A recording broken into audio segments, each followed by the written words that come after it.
Welcome to Once Upon a Castle, unlocking the magic of Disney, past and present. I'm Gini, your guide through the parks and the pages of Disney's rich history. Each week, we will share expert tips to help you plan your perfect visit and explore the stories, secrets, and legends that make the magic real. From Walt's vision to today's hidden gems, we will help you feel more connected, more prepared, and more enchanted every step of the way. So, whether you're counting down the days to your next trip or just dreaming of a stroll down Main Street, USA, this is your place to discover the wonder. This is Once Upon a Castle.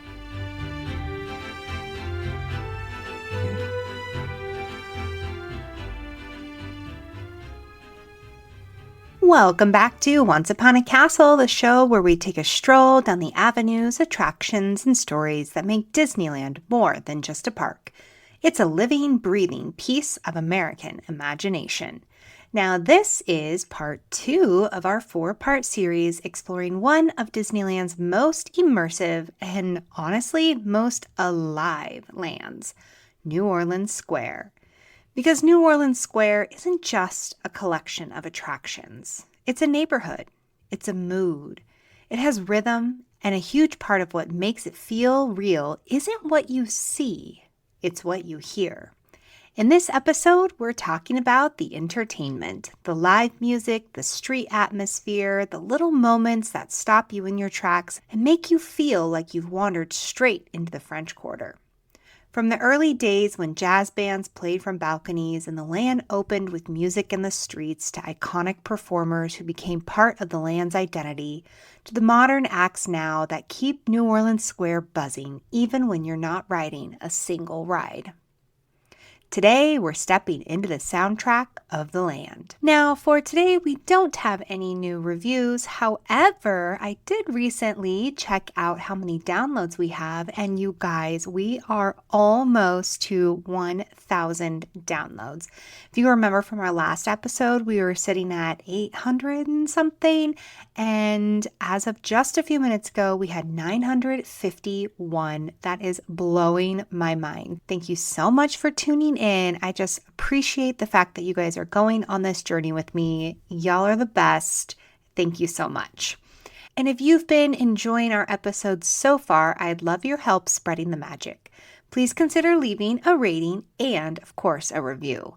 Leaving a rating and a review truly helps other Disney dreamers find their way to this magical little podcast. And I just absolutely love hearing from you guys. So please, please leave those reviews, my friends. Now, last week I said, let's play a little game of some armchair imagineering. And my question was asking about if you had to create a new attraction or add a shopping experience to New Orleans Square, what would it be? And here's what I heard you guys say. Theme Park Press commented, even though we don't have space for it in Anaheim, it would be great to get a jazz club. Doesn't have to be a big sit-down place and doesn't have to be movie-specific theme, but with live entertainment celebrating Louis Armstrong and the Firehouse 5 plus 2. And I cannot agree more. I am losing my doodle over this idea. I absolutely love it. Can you imagine if we had that? I think we need to find space. Okay, we can just build up. Like, where is a spot we can just build a jazz club on top of something that is already there? I love that idea. Thank you so much for sharing that. And Omega Event said they would love to see cooking lessons with Tiana. And I think that that is such a fabulous idea. How cool would that be to have an interactive experience where you could learn some of those wonderful New Orleans recipes, and of course you could get some character interaction. I think that is just a fabulous idea. I love both of those ideas. You guys know that I am here for any and all entertainment and interactive experiences, and I think it's just truly the best. Let's see, who do we need to contact to make this happen? Now, New Orleans Square wasn't designed to be a backdrop. It was designed to feel like a real place, a living neighborhood you wandered into by accident. And that matters because this was Disneyland's first brand new land added after the park opened. When it was dedicated in 1966, Disney wasn't just adding attractions. They were leveling up the entire idea of theme. This is where Disneyland really starts leaning into what we now call placemaking, layering history, architecture, texture, and yes, sound. Because from day one, jazz wasn't just background music in New Orleans Square. It was the opening day event. Contemporary accounts describe jazz musicians playing from balconies and even a marching jazz band moving through the crowd during the debut festivities. Like the land itself was welcoming you in, New Orleans style. And honestly, that choice became one of the most influential creative decisions in the land's history, because live entertainment in New Orleans Square doesn't just support the theme, it carried it. Over the decades, the live music here has acted like the land's heartbeat, steady, familiar, and always pulling you deeper into the story. From early Dixieland-style performers that made the streets feel inhabited, to later ensembles in and around the French Market area, to modern roving acts and themed street bands, the specifics have shifted with time, but the mission has stayed the same: keep the neighborhood alive.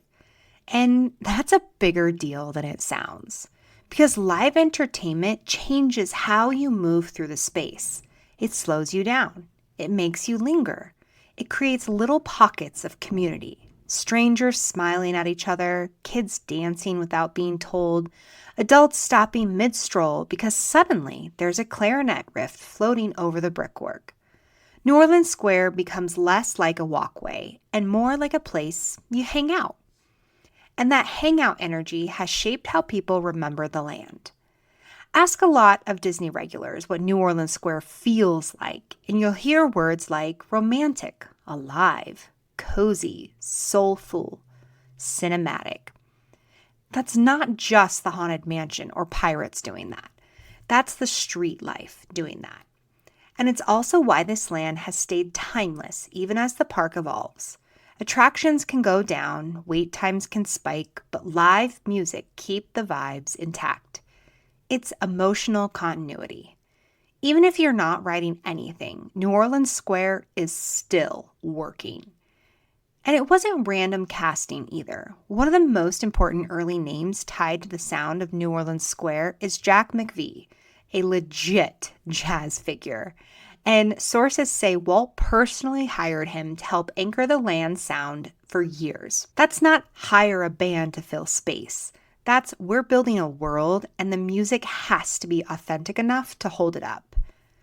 Now here's where the influence gets even bigger.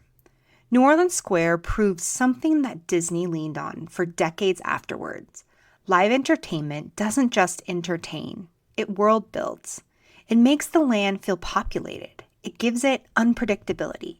It adds rewatch value because you can ride Pirates 10 times, but you'll never hear the exact same moment of live street jazz the same way twice.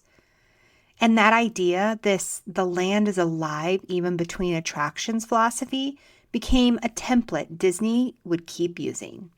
Live performers, ambient sounds, street atmosphere, roving characters, small musical moments that make a space feel like it has its own internal life. So when you hear jazz in New Orleans Square, you're not just hearing entertainment. You're hearing a creative philosophy that worked so well, Disney kept repeating it. And maybe the biggest reason live entertainment matters here is this. It's the glue. It connects the land's two biggest identities: the elegant, romantic New Orleans aesthetic and the slightly mischievous, chaotic energy that lives around Pirates and the waterfront. You can go from candlelit courtyards to pirate mayhem, and the music smooths the edges. It keeps it feeling like one place instead of two competing moods. That's the design trick. The land isn't only the attractions, it's the experience between attractions. The music makes the space feel occupied, social, kinetic, like something is always happening just out of view.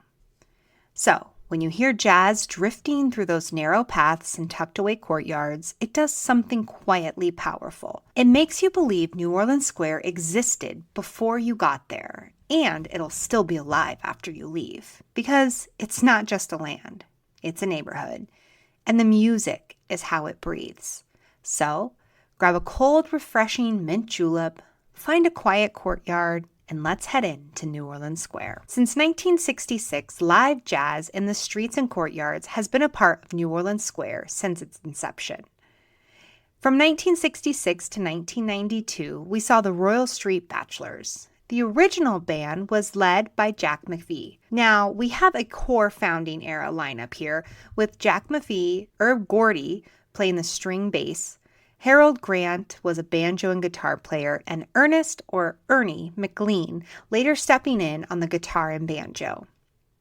They played at the corner of the Esplanade and Royal Street, near the one-of-a-kind shop that we talked about last week. They could have also been seen in various places around New Orleans Square and along Royal Street, giving that more mobile streetmosphere vibe. Now, later accounts describe them as performing from the French Market restaurant stage area. The group split up in 1992 after Jack McVea's retirement. Now, they didn't exactly vanish so much as evolve. After personnel changes, the name continued to be used for the more generic name of New Orleans Square jazz performers, with the act becoming more stage-based at the French Market rather than just purely roaming. The Royal Street Bachelors were often described as a fine jazz trio that pairs perfectly with eating on the French Market patio. Other fans note that there's nothing like the Royal Street Bachelors to lend an authentic musical note. Now, you could catch them wearing period New Orleans street jazz costuming with coordinated straw boater hats and matching striped or plaid suits or jackets. This look specifically signals the era instantly. So even if you were only able to catch them for 30 seconds, your brain goes French Quarter. Now, that's intentional placemaking. Their core musical style was Dixieland and traditional jazz in the New Orleans style. It was a standard swing and jazz mix, sometimes instrumental only and sometimes with added vocalists, like in later years with Queenie. The era of 1966 to the late 1960s hosted the Shoeshine Boys. Ted and Kenny, the Shoeshine Boys, appeared as early New Orleans Square atmosphere performance. The act was a hybrid of actual shoe shining and dancing, specifically tap dancing. There are notes that possibly Teddy and Kenny were character stage names rather than their everyday names.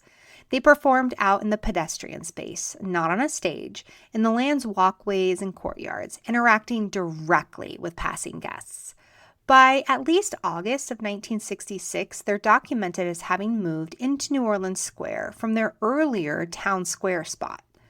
They ended around 1969. Now, Teddy's own recollection says he worked at Disneyland for about 4 years and then just kind of outgrew the character and moved on to other roles. They're costumed like lively street characters, patterned long-sleeve shirts, caps, and striped contrasting trousers suited for movement, because they're dancing, of course.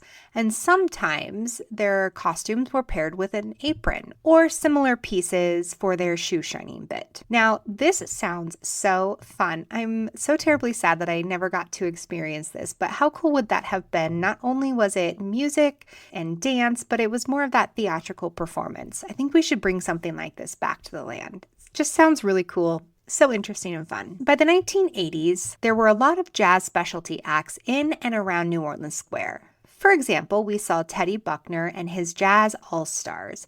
They were described as regulars in the 1980s in New Orleans Square. We also saw the weekly performers of the Side Street Strutters. Now, from May 13, 1992 until present, we see Fantasmic. Now, Fantasmic opened at Disneyland, like I said, on May 13, 1992. And it's had various refurbs and hiatus periods over the decades. It's a nighttime spectacular on the rivers of America adjacent to New Orleans Square. Barnett Ricci was tasked to create and direct Fantasmic for Disneyland. Ron Logan, then Disney's top live entertainment exec, was instrumental in the production of Fantasmic. It was built as a major evening water show, staged on the south end of Tom Sawyer Island with big show hardware. It includes the Mark Twain riverboat, the sailing ship Columbia, mist screens, and all kinds of cool effects, like fireworks. Now, Disney essentially wanted the rivers of America and Tom Sawyer Island area to become a nighttime anchor, a headline spectacle that could pull crowds over to that side of the park after dark. Now, when it was built, the project required draining the rivers of America and even removing and rebuilding elements on the island to create the dedicated show stage. The show was more popular than expected. It caused major traffic jams, and guests could stake out spots hours early, so the shore viewing areas were terraced to improve sightlines. And I can totally see why people were camping out for hours. I love Fantasmic. It is such a fun show and just a great way to end your evening. Now, in 2009, Flotsam and Jetsam, a new Captain Hook's crocodile, and a new fire-breathing dragon emerged. Now, in 2016 to 2017, Fantasmic was definitely impacted by the expansion of Star Wars Galaxy's Edge.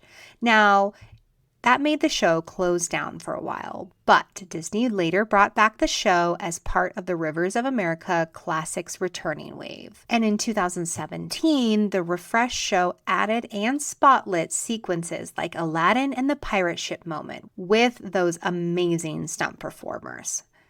On April 22nd, 2023, Maleficent Dragon Murphy caught fire during the performance and the show was paused.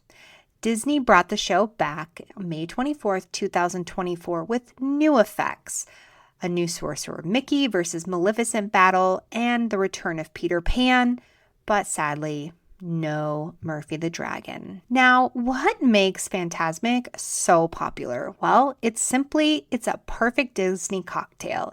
It has the iconic Mickey as Sorcerer's Apprentice story, plus live performers, plus state-of-the-art projections on the cool water.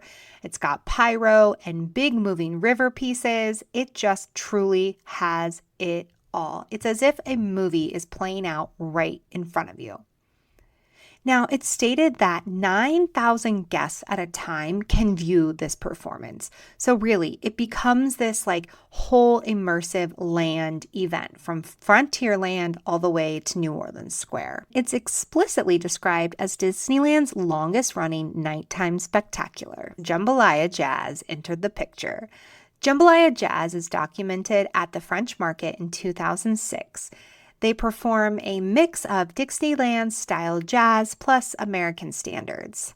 It's an in-house Disney jazz act whose individual members rotate over time, so there isn't one fixed decade-long lineup like the original Royal Street Bachelors. There have often been a trombone, trumpet, saxophone, clarinet, drums, banjo, and tuba, but the instrument mix can vary from day to day. Now, singer Queenie is specifically documented with the band, notably in 2006 at the French Market area, and then again for the 2023 River performances where she led guest interactions. They are commonly tied to the French Market bandstand stage area and nearby performance spots, like on the steps in front of the restaurants or facing the rivers of America or the back streets of New Orleans Square, or even just roving around the land. Occasionally, you can find them performing on the Mark Twain riverboat. They really are a fan favorite. Some even describe them as lively and enthusiastic, saying you can't help but tap those toes while listening. And other fans say that the band defines the atmosphere of New Orleans Square and that area feels incomplete and too quiet when they're not out performing. They are adorable, wearing their matching but different colored festive outfits, a coordinated look meant to pop in the land and feel celebratory. Mid-2006 brought in some of my favorite, the Bootstrappers. The Bootstrappers are documented as being added in anticipation for the Pirates of the Caribbean Dead Man's Chest premiere. The Bootstrappers are a rotating cast. There can be more than a dozen regular Bootstrappers, plus substitutes, and they usually appear in groups performing of about 5. They're often described as singing pirates who mix music with guest interaction and comedy. Yuri, Prince of Penny Whistlers, Sockhead Sid, Stringfellow, Grieving Tim, Mean Gene, and Vivi Blackheart. Yuri is described as carrying a satchel of tin whistles and drawing crowds with instrumental solos. Olin as a talky, mischievous pirate who banters with guests and plays up the pickpocket shtick. These guys are just so fun to watch and interact with. You can find them in and around New Orleans Square, often in front of the shops and along the pirate side near Pirates of the Caribbean. They're also known to perform on the rafts to Tom Sawyer Island and sometimes on the island itself. When I was there recently, they were riding the sailing ship Columbia and playing. You can also find them playing near Cafe Orleans and on Royal Street near the Court of Angels. They are definitely a guest favorite as well. Guests have said they bring life to Disneyland. Another guest called them one of the great entertainment groups that makes trips enjoyable, and I couldn't agree more with that. They really go all in on the pirate just walked off the ship style by wearing full pirate street band costuming, tricorn hats, and sometimes bandanas or head wraps, vests, loose pirate shirts, sashes, crop trousers, and boots. Very piratey. They sing and play sea shanties and pirate songs, including Disney's Yo-Ho, A Pirate's Life for Me. They play a mix of instruments, like the upright bass, guitar, fiddle or flute, and even the accordion. Their show leans into that mischievous comedy and audience play, not just stand and sing, but it really is an all-immersive entertainment experience. Now, one thing that sounded especially fun was a short-lived experience that ran from November 6, 2009 to January 3, 2010, and this was Tiana's Showboat Jubilee. This was a jazzy procession that ran through the streets of New Orleans Square to the Mark Twain Riverboat. Think of it like a Mardi Gras-style parade through the streets of New Orleans Square. Now, Princess Tiana was the lead singer and host. There was the Jambalaya Jazz band accompanying her live, a small group of Mardi Gras dancers and performers, and audience members could also be invited to dance and play tambourines. Now, you could find them starting their Mardi Gras-style procession at the Court of Angels, and the main performance was more near the French Market. And then after the show, there was a brief meet and greet with Princess Tiana. Now, of course, Princess Tiana showed up in her best, and she wore her signature light green and white ball gown with a tiara and long gloves. And the band performers wore coordinated New Orleans Mardi Gras style inspired street band looks, like the striped jackets and vests in bright accent colors. September 29, 2023 brought us The Heartbeat of New Orleans, a living mural.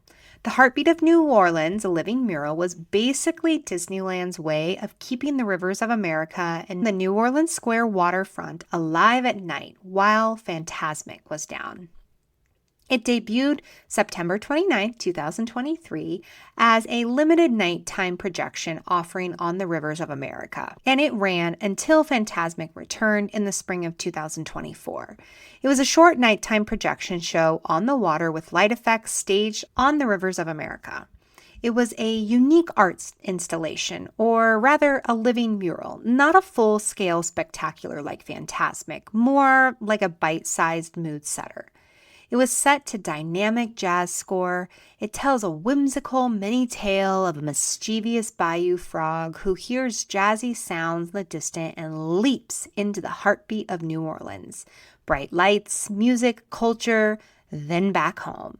The animation style was modeled after original artwork by Disney Live Entertainment graphic designer Marcy Sweat, also known for her chalk art work in Downtown Disney's Celebrate Soulfully. It was designed to play between sets of Queenie and the Jambalaya Jazz Band so that the whole riverfront stayed in that French Quarter jazz energy loop for the night. Each performance was roughly 5 minutes, and it could be shown several times per night. It's a perfect modern example of New Orleans Square core entertainment identity, jazz as world building, not background.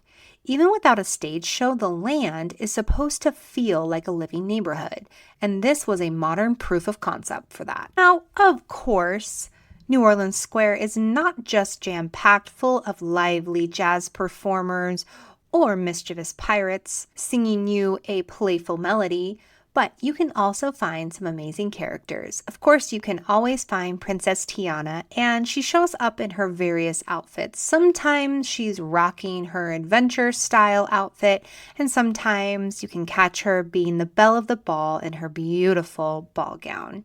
You can also, of course, meet Jack Sparrow. He's one of my favorites to meet.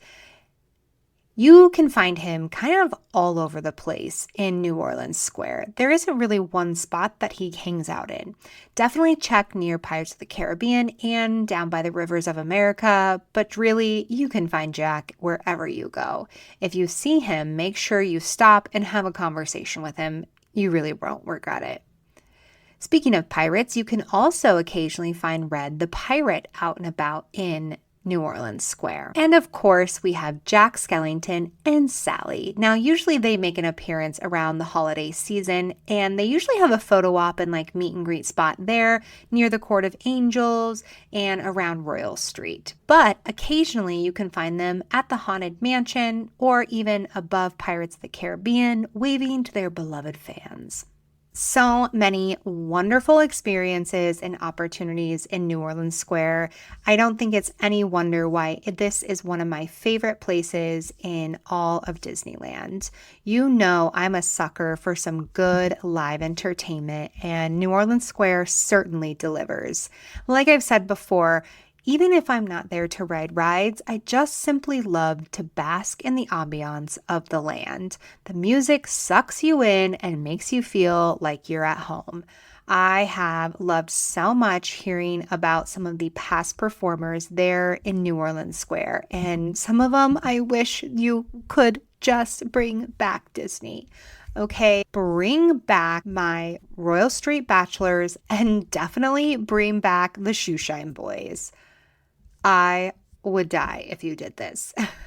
But certainly, please don't take my Bootstrappers from me. These guys make all the difference in the world. I absolutely love watching them. So if you are in the parks, I highly recommend that you take a peek on your map or on your app and see when some of this entertainment is happening there in New Orleans Square. Trust me, you will not regret it. Well, all right, my friends. It's sad to say, but that's going to do it for part 2 of our New Orleans Square series, everything that makes this land feel alive, even when you're not on an attraction. Because the entertainment here isn't just something to watch, it's the heartbeat of the neighborhood. Jazz drifting through the courtyards, performers creating little moments of surprise in that unmistakable New Orleans energy that turns a simple stroll into an experience. Next episode, we're back for part 3, and we're shifting from the soundtrack to the snacks. We'll be diving into dining in New Orleans Square, what to eat, what to skip, the iconic must-tries, and the little details that make the food here part of the storytelling. If you've enjoyed today's episode, don't forget to follow, rate, and please leave a review. It truly helps more Disney dreamers discover the magic of the parks. You can also connect with me on Instagram at Once Upon a Castle Podcast or on TikTok at Virginia K. West. Now, we mentioned food for next time, and that has me getting really hungry. Here's what I'm curious about. Do you agree with Omega Event that there should be some kind of cooking class offered there in New Orleans Square? Would you go? What would you hope that you would learn how to cook?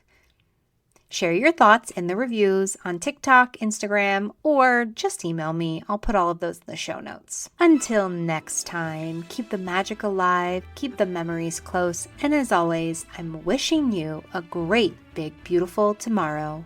Bye-bye.